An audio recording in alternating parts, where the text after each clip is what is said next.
Atenção! Este vídeo tem spoilers.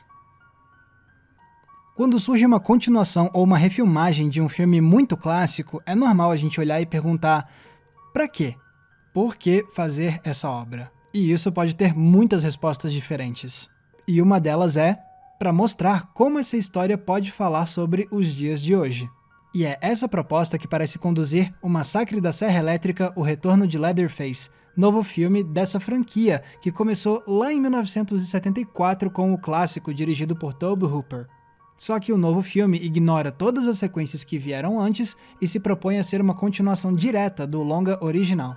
A história se passa nos dias de hoje e acompanha um grupo de jovens idealistas que vão a uma pequena cidade para fazer mudanças locais construtivas. Mas no meio disso tudo ressurge o Leatherface, e agora a gente vê como ele vai causar terror nesses jovens. Fica claro que o roteirista Chris Thomas Devlin e o diretor David Blue Garcia quiseram fazer essa nova história parecer muito atual, porque eles trouxeram uma diversidade de temas que dialogam com questões sociais que têm sido muito debatidas nos últimos anos. O problema é que isso se transforma numa tentativa tão angustiada de parecer um filme relevante para os dias de hoje que o longa acaba se esquecendo de fazer uma boa obra de terror. Quando eu digo que esse novo filme tenta falar de muitas temáticas diferentes, eu não estou exagerando. Em certo ponto, ele quer falar sobre racismo, com uma senhora idosa que se recusa a retirar uma bandeira ofensiva da casa dela, o que revolta um dos personagens principais.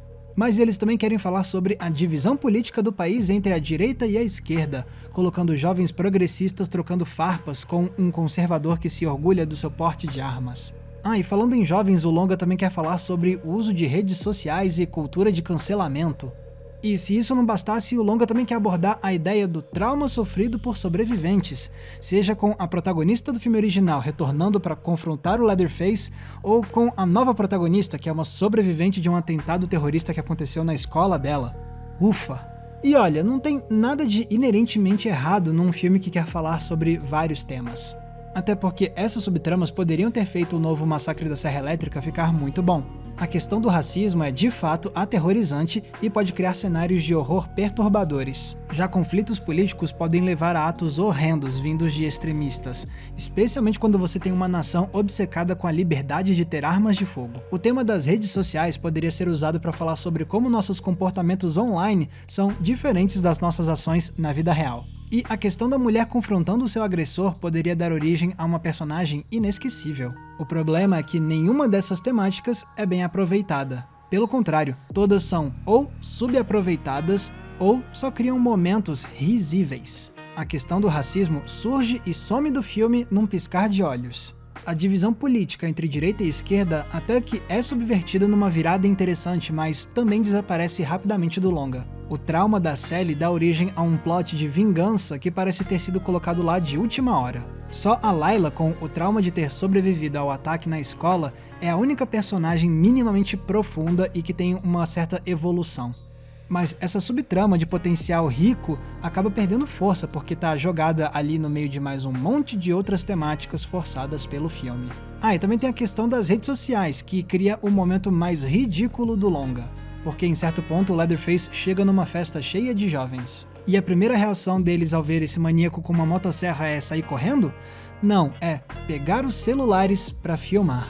E aí vem essa pérola de diálogo. Misericórdia, que negócio vergonhoso. E aí, quando o ataque de fato começa, a gente vê um celular caído no chão mostrando uma live, porque é isso que a molecada faz, então vamos enfiar isso aí mesmo. Fica evidente então que o novo Massacre da Serra Elétrica tenta falar de uma penca de temas atuais. Só que ele não é sobre nenhum desses temas. O longa só fica jogando no público um monte de assuntos contemporâneos diferentes para ver se algum deles cola, para ver se a juventude se identifica com pelo menos alguma dessas coisas. E o que torna isso tudo ainda mais insincero é que o horror do filme não gira em torno de nenhum desses assuntos. A grande ameaça da obra não é o racismo, não é a intolerância causada por visões políticas, não é a raiva fomentada pela internet. Não, a grande ameaça é o Leatherface. E ele é, sem dúvidas, a melhor parte do longa. As poucas cenas boas do filme são justamente aquelas que são focadas nos ataques do Leatherface. Algumas constroem suspense com muita paciência. Já outras se focam na pura brutalidade, criando cenas de violência muito impactantes. Mas mesmo assim, o novo Leatherface perde muita força porque ele não está atrelado a nenhuma das grandes temáticas que o filme aborda. O assassino não está aqui para simbolizar o racismo, ou o extremismo, ou o ódio virtual. Não, ele é um personagem que está alheio a tudo isso. E essa desconexão é frustrante porque a gente já viu como o Leatherface pode ser um excelente condutor de temáticas. Basta lembrar do longa original do Tobe Hooper. Num primeiro momento, essa parece ser uma história simples de jovens sendo perseguidos por um maluco de motosserra. Mas não é só isso.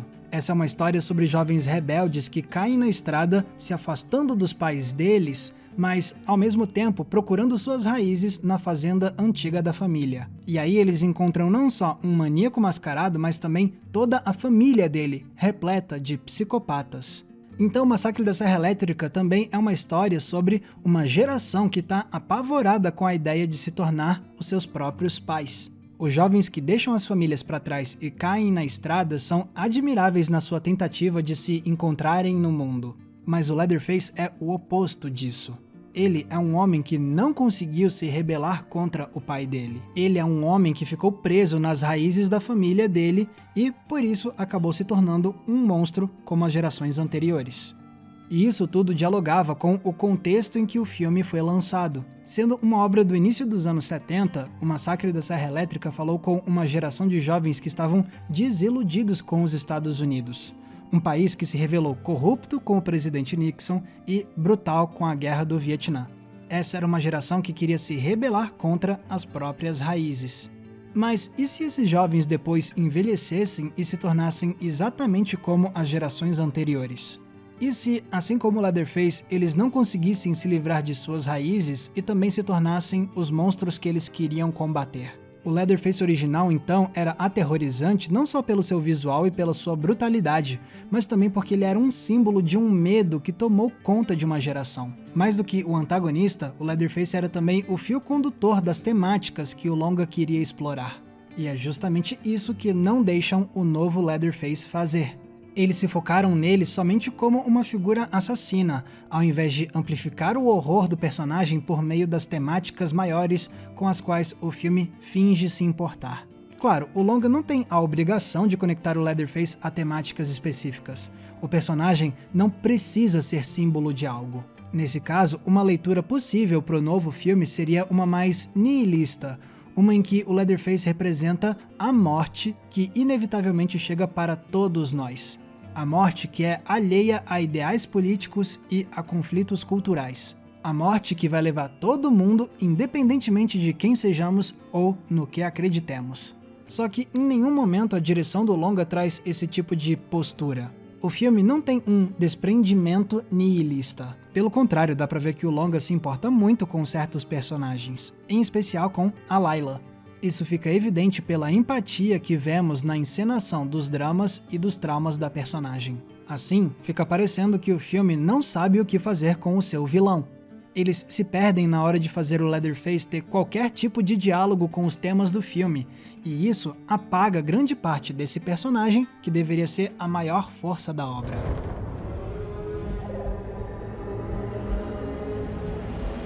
Veja bem, eu não tô condenando o novo Massacre da Serra Elétrica por tentar dialogar com os tempos atuais. Essa é uma ambição admirável de se ver em qualquer obra de arte. E os filmes de terror, em especial, têm feito isso muito bem há décadas. Afinal, muitos deles se tornaram obras históricas por terem captado de forma brilhante as maiores ansiedades e medos sociais de suas épocas, transformando esses temas em imagens e sons horripilantes.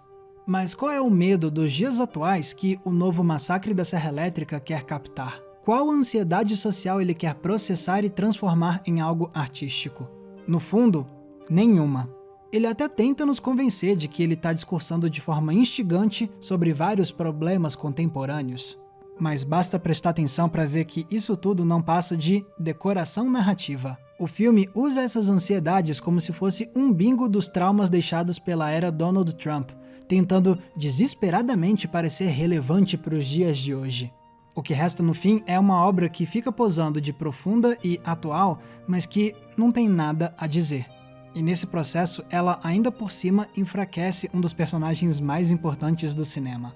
Definitivamente, o Leatherface e o legado dele de terror, com certeza, mereciam uma continuação muito melhor.